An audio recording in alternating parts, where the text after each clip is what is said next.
All right, so that's pretty pretty compelling stuff, right? So obviously there's a lot of drive to be able to do this, and so not just from demand, but also from savings. So what I'm going to kind of show you is how would you go about taking your transactions and creating these applications for it, and do it in a way that it doesn't matter what the audience is coming in, whether they're coming in mobile or they're coming in desktop. It won't matter. So you can design once, build once, and deploy to wherever they want to use it. So that's kind of what we're going to look at. And so when we talk about that, there's three main areas that we have to understand. One is, how do we create these interactions? How do we create the transactions? And then how do we manage them? And then how do people interact with them, right? Whether they're coming in with their iPad or phone, or if they're on a desktop, right? So that's what we're going to kind of look at. And when we talk about that, there's three in those three areas. There's some different componentry from Avoka. One is Avoka, a Transact Composer, which is where we're going to be able to go in and create those digital transactions. And then we've got Transaction Manager, which will deploy those transactions down to. That's going to handle all the versioning, a lot of the business rules and different things like that. And then obviously, as we talked about, the different ways that people are going to use those transactions, whether it's iPad, phone, or maybe you're plugging it into a website, or you've got a portal that you're setting up for users. Now, as those users interact with the different transactions you're going to set up, obviously the submissions are going to go back to Transaction Manager, because it's a complete transaction management system. And then, depending on what the form is and what the transaction is, where does it integrate to? Does it deliver to a workflow? Does it update, document management system? What is the interaction in result for downstream? How do we integrate it into our backend? So that's kind of what we're going to look at in the demo. And what we'll start with is actually looking at some of the interaction perspectives. And so to set that up, we're going to kind of look at a customer scenario for a company we're calling Finance Corp. Finance Corp is a company in the financial services industry. They have 2,000 employees, 100,000 licensed agents across the U.S. that sell their products. And they have basically over 300 paper-based applications of forms that these agents and employees take out in the field today and work with, right? And so that's kind of the target set that we're going to look at. And really what we're targeting for them is a broker portal that the agents and brokers can come to replace those paper forms and get those transactions on.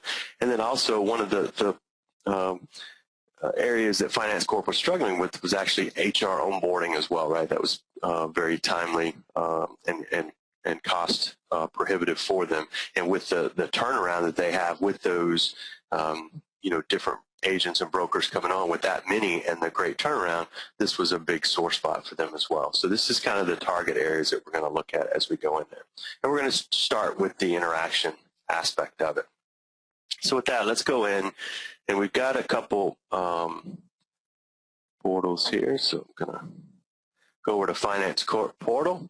And so this is the portal that we created for Finance Corp to come in. It's obviously integrated into their LDAP system, so you can have single sign-on referenced, already into to how they manage the security and access to systems. So when they log in, when a agent or employee logs in, they're basically presented with three main areas that they can focus on, right? Is the forms, and this is really the equivalent of the replacement of those 300 paper-based forms, right? So each one has its own business value and its own business context. And then once you kind of look past the forms, we look at the task list. This is really an area where users can park forms. Maybe they're midstream of filling them out, but it could also be where the Finance Corp organization sends things back out to the field to have done, or to a customer, even if they want to expose this to a customer or partner. So it's just a way to either park things, save them, pick them back up, or have assignments made out to it. And then the final piece of a full customer self-service, or in this case, employee self-service, is the ability to have history. So to be able to track what I've submitted and where it is in the processing right now. So what's going on with it. So I don't have to pick up and call phones, and call people to find out where it is. I know exactly where it is. And so what we're going to do is actually drill in and take a look at one of the forms that we're going to use here as well. So when you come in, obviously you can have a listing of all the forms that you put in there, but you can also have advanced searches, and you can do keyword searches. And so that's what we're going to do here. We're going to search for a quick term. We put that in, it'll find all the forms that make up that. So I can click open to go to that form, and really the first thing that now Transact Manager is doing for us is actually presenting a landing page, which is really where you can put more qualification information. You can see here we've got Insuri Corp listed. That's one of the brands underneath the finance corporation. So this can be tailored based on what it is. You know, it could be cross-sell, cross-reference, chat to help, whatever it may be, as well as information about the form that they're going to go into to make sure it's the right application. And then the other key part of this is where you're going to be able to put your metadata. If this is a customer-facing form, you can put keywords and things like that. That's going to allow them to land on this page and launch into the application. So Google and Yahoo and search engines like that are going to pick that up. It's optimized for it. So in this case, we see the form that we want, or the application that we want. We click into it, and this is kind of where the marrying of, if you think back to the intro slide that I put together, we have the composer where you can go in and build these interactions, and again, we'll look at that a little bit later in the demo. But this is where they kind of marry up with the interaction that we're providing for the customer. So in this case, it happened to be an online portal, but this inside piece here, the form, this is actually done by the business and actually the business unit, because it didn't require programming to put in place. They can come in and actually build the interaction the way they want and display not only in traditional senses, you would take a PDF form or something like that and mimic that paper. In this case, you can see it's a very sleek style. I've got tabs across the top. So it really turns into more of that intuitive wizard-based type information. So if I've got a 20-page form, but I only need really 5 pages unless you answer certain things different way, put that into the logic of the form and the data collection application. That way the transaction is giving the service that those customers want, not only on the device they want, but giving them the right information, right? So we can have pre-fill information in here. We could go through, start filling it out. Again, you can kind of see the nice deal. I can navigate on the bottom, or I could navigate across the top. You see the inline validations happening, so we can see here that legal entity is required. If I tab out, the year in business is required. If I go in and start solving these, we'll see that the message is going away, and there's actually an error block down on the bottom that if you're trying to submit it, you've got 4 errors across, it'll take you to the right spot in there. So all that is built into the interaction that you're building for that transaction, and then displayed into the format that we want. And again, as I answer certain things, it might turn on other sections of the form and make them required and things like that. So again, I'm only going to ask for things that make sense as I'm going through the transaction. And all the things that you're going to expect to see in these type of transactions there, the dynamic capability to have, in this case, I'm adding multiple buildings that I own for my business insurance, are all built in there. So you're building, the exact information you're going to need downstream into the process, exactly the way it needs to be and mapped, to those back-end systems. So as I go through and fill out, in this case, I've actually enabled where I can sign on the glass as well as part of my submission, and then I'm going to submit the application in. And now what we're going to see is actually Transaction Manager enforcing some additional business rules. So in this case, one of the transaction builders that put that form together had said, based on what you answered, I also need a copy of your business license attached to the process. So even though I finished out the in this case, what we would translate to the form, I'm really not done with my transaction. My transaction requires attachments in this case. So I can go in and say, well, there's my attachment, attach it, transaction manager is going to virus scan that as it comes up into the organization. And transaction manager is also going to look at other rules that are going on. Maybe there's payments that are associated. Maybe it requires a wet signature where you have to go get things, notarized and things like that. So it'll provide the capability to download, re-upload once it's been notarized. So in this case, we'll say our attachments are complete, and now we see our submission is done, and it's actually submitted into the back-end workflow for that business and workers' compensation insurance quote. So if we think about that, in the past, what would have happened is, the person would have had to take a form out of the briefcase, filled it in with the client there, and taken it back into the office or faxed it in the office. Someone would have to transpose all that information. Now we actually enforce business rules on the form as it's being filled out, so we know exactly the right information is there, and it's submitted in a timely fashion directly into the back end. The integration was automatic from that perspective. So now one of the other things that Rod was highlighting is, customers are going to come in from different aspects as well, right? So here we see the exact same portal, but this is just my iPad looking down. This is just a camera looking down on my desk. So there's my iPad. If I click on, forms, I'm going to see the exact same type interface that we just saw. But one of the things we'll notice is it's actually targeted for the device itself, right? So if we come in and search for the same, you can see the keyboards popping up the way we would expect to see on the native device.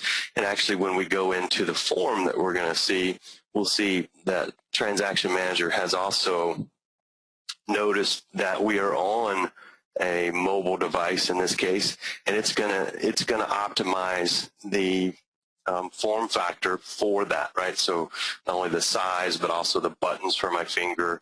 You can see there the state is a drop down. The control that's going to open up, is exactly what I would expect. We can see the navigation across the top. I can use my finger to slide up and down as things may move through. So again, it's a single design that we put together using Avoka Transact, but it doesn't matter how people are coming in. They can come in over their phone, they can come in over their tablet, their desktop, and actually in one of our upcoming webinars, we're going to talk about our field worker application, which actually lets them go completely offline and do things. So stay tuned for that one on our next piece.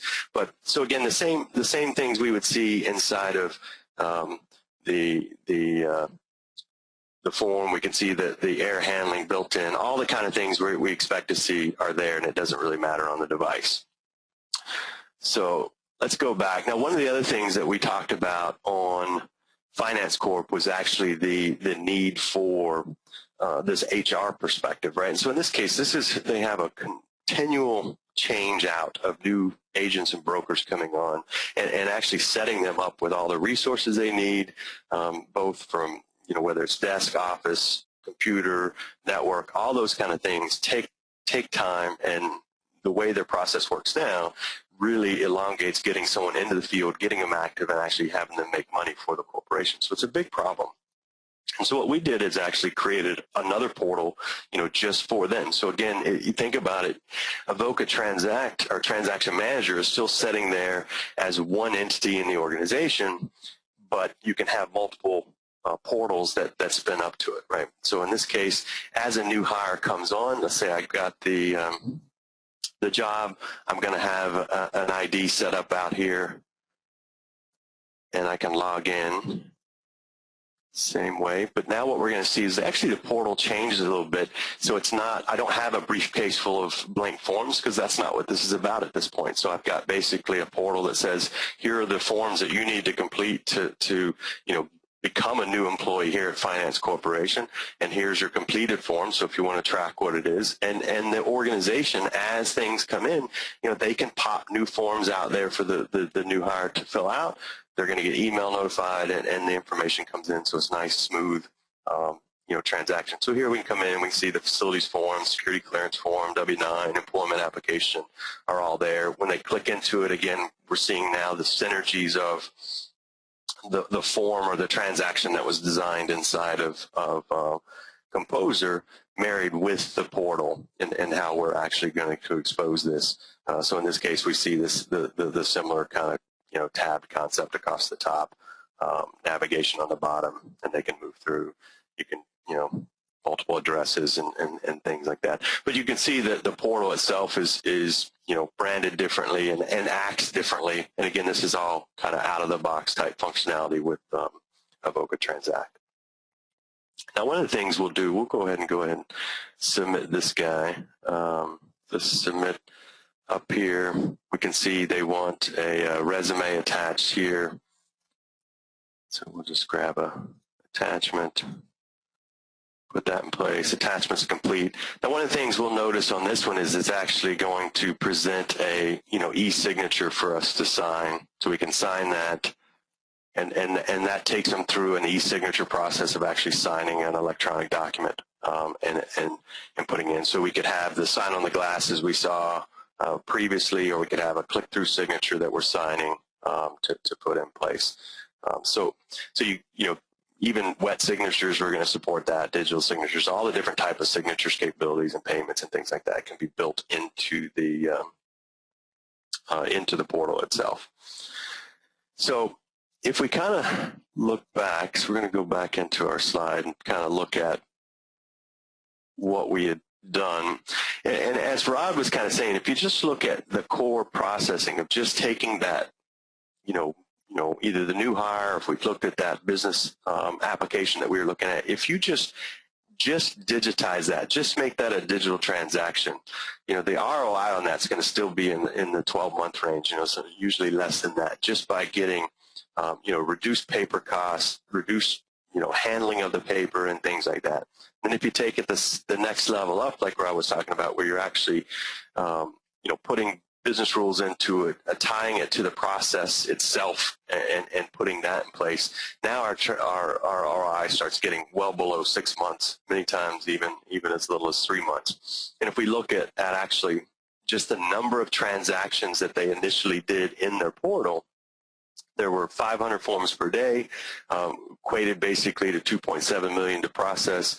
Now, it's still the same amount of transactions going through, but it's less than 100,000 a year to process, and we're actually getting less errors and all those kind of things. So actually the ROI was less than 3 months. But really, if you peel back and look at it a little bit deeper, and look at each one of the transactions independently and start looking at the business value that goes with it, the increased revenue it's going to provide, the customer satisfaction, less time to process, whatever it may be, there's additional ROI factors to be looked in there. So if we just look at 2 of the forms that were done here, account opening, there was a 93% uptake on that particular type form, where before it was a lot of abandonment, too confusing to fill out. And so we ended up with over 500,000 annual savings. And again, this is on top of the ROI of just reducing it, getting it to a digital transaction.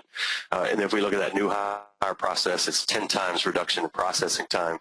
Errors reduced by over 300%. And again, those are in addition to the core ROI that we talked about, just taking those off of paper and making them digital. And so you can see by doing this, there's a huge impact to the business, right? And even on the smallest amount of transactions that you convert, the ROI is just, it's there. And as Rod said in his slides before, not only is it, cost effective and saves the organization money, is your customers and your whether your customers are citizens or employees or, the actual, customer out on your company website, they're going to demand that more and more as time goes over, that they be able to have these digital transactions. Paper's a thing of the past, and not only is it just, paper's gone, you can't just have one web form set up there, a web application up there. You really have to account for, all of the different avenues that they're going to come into. But really, one of the things that I think attribute, so if we look at that as a whole, it just makes sense. There's huge, impact to the business ROI, but there's actually more to the story as far as having a platform like Avoka Transact to be able to do these type things for your business. And what that really comes to is the simplicity that's put in place to make these things happen, and the speed at which you can bring things up to to market with a particular transaction, right? And so that's kind of what I want to look at next. So with the remaining time, I'm going to take a real quick look at building one of these things and what it kind of looks like. So we're going to come over into Smartphone Composer, if I can find that real quick. So Composer is basically a web-based tool that I can create these basically digital transactions with. So it's the interaction that I'm going to define. And so you've got different projects, organizations over on the side. Each developer can belong to different projects and different groups.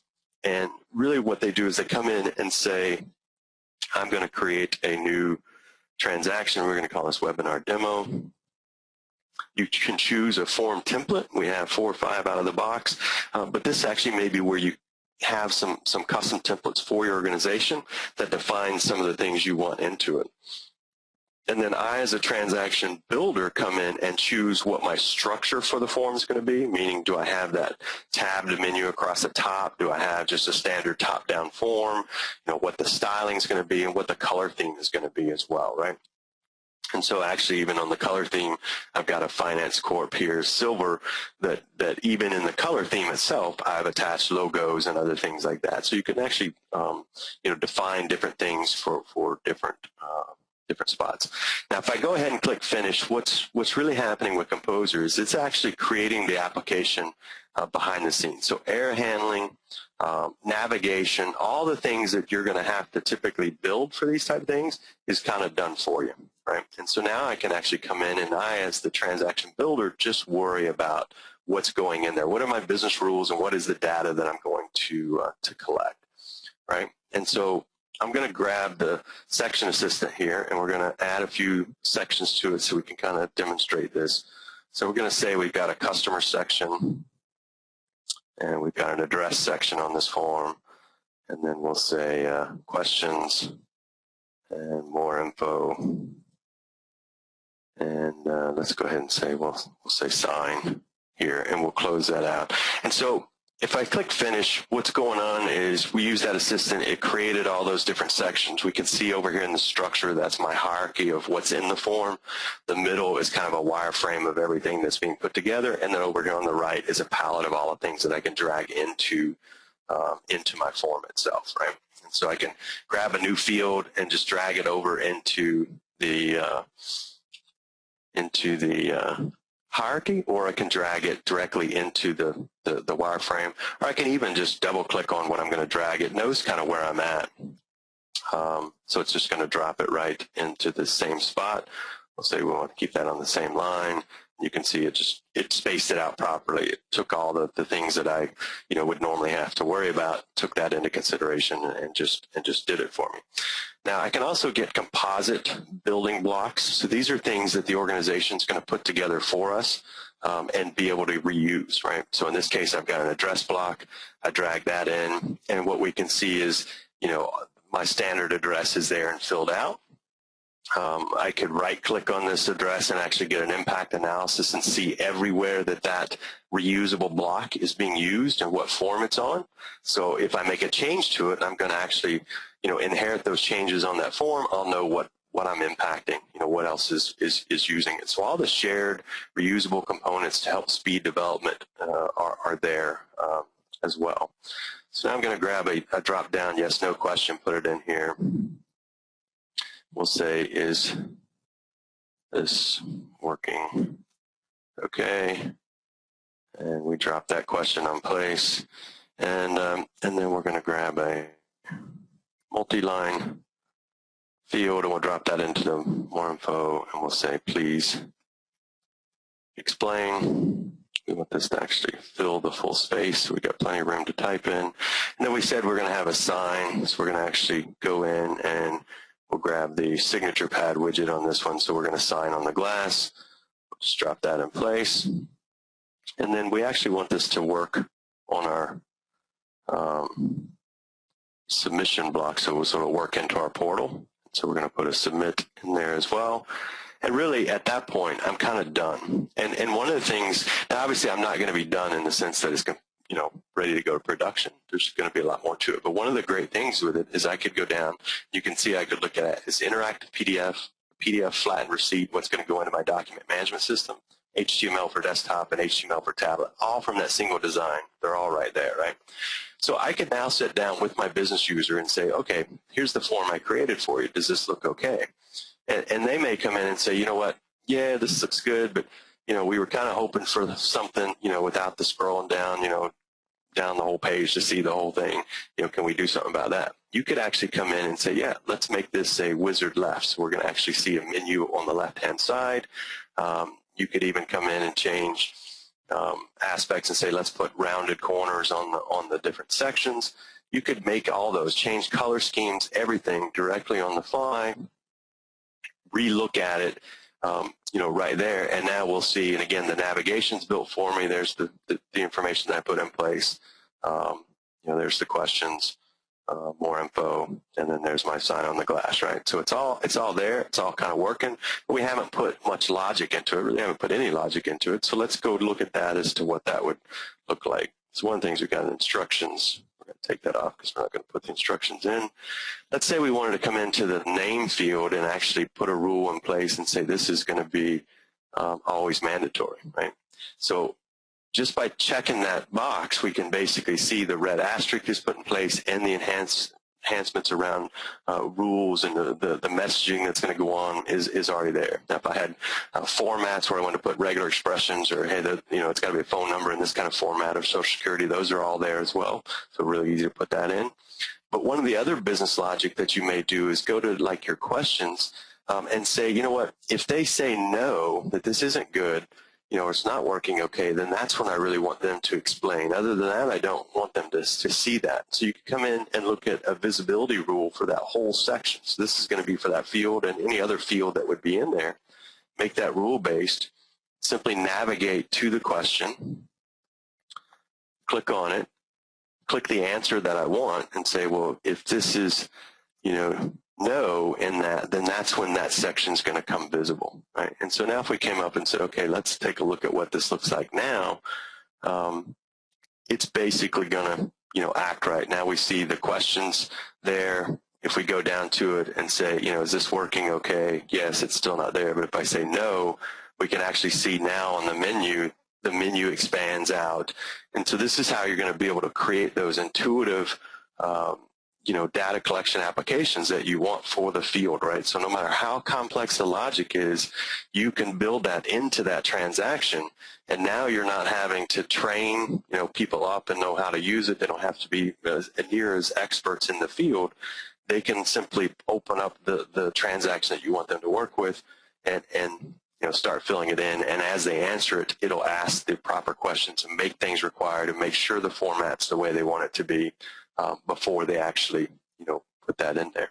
So that quickly, we not only have created, we've been looking at HTML for desktop, but if we look at it, this is give us an idea of what the HTML for a mobile device would look like. And again, what it's going to do is show us, the touch screen type button. Now, obviously, I'm still on a mouse click type interface here, but you can see the arrow handlings happen a little differently. It's showing over here in the side. So each thing is optimized for best practices for that type of device, and even down to, like, if we wanted to even go and have an interactive PDF for my input, that's still going to be there as well. So this is inside of PDF. So this is Acrobat that's showing, and again, we see the exact same behavior, happening here. If I say no, we'll see that section pop in. Again, very hard to do inside of a PDF. And then the last thing I'll kind of point out on the design aspect is the receipt capability. So, you're going to have this intuitive application that you're walking them through, but you're going to also want to have a document of record, right? And so out of that single design, I'm able to see, there it is right there that it's going to produce, right? And so a flattened form that I can stick out into my imaging system or document management system or email to somebody or attach to a workflow, all those kind of capabilities are going to be, right there and built in, again, from that single design. So very quick. We basically put together, in a matter of time. Now, granted, there wasn't many questions in there, but you kind of get the sense of how, how quickly you can actually build these type applications. And by deploying them, I'm ready to go on the web, on the mobile device, on a phone, whatever the case may be. So that's kind of what I wanted to show on the design aspect. The last thing I kind of wanted to point out real quick, if we go over to Transaction Manager and look at this as well, one of the things that we're going to have with everything that we're putting in is actually analytics and reporting and things like that, which is going to give me a wealth of information about all the transactions that I deploy out there, right? So if I wanted to drill in and see, by organization or by group, this form, how many came in, over a time period, how many were submitted, timings, all those kind of things, all that's built into the tool as well. What environment they're coming from, how long does it take to process, all that kind of information is there and reportable on, including, the information that you're going to collect as the data collection application itself is going to be delivered to your back-end systems, right? And there you're going to have all your, the business value that you want from that perspective too. So at the end of this, hopefully what you kind of got with a platform like Avoka Transact, you can actually go in, quickly create these type of applications, and then have significant impact and payback or an ROI just by taking the initial even first baby steps. But then as you take it more and more further, you'll start seeing more and more dramatic increases to your bottom line. And as the business changes, as you've got to change those business transactions very quickly to go in and make the changes, you're actually bringing the business users closer, to the actual, to the transaction and to the development process. So business is more engaged, they're more agile to the changes that are happening in the business and able to react appropriately. So just, it's one of those proverbial win-win-wins all the way around. So with that, that's what I wanted to take you through, and I'll turn it back over to you, Rod. As always, terrific demo, and thank you very much. And this is the end of our webinar, everyone. But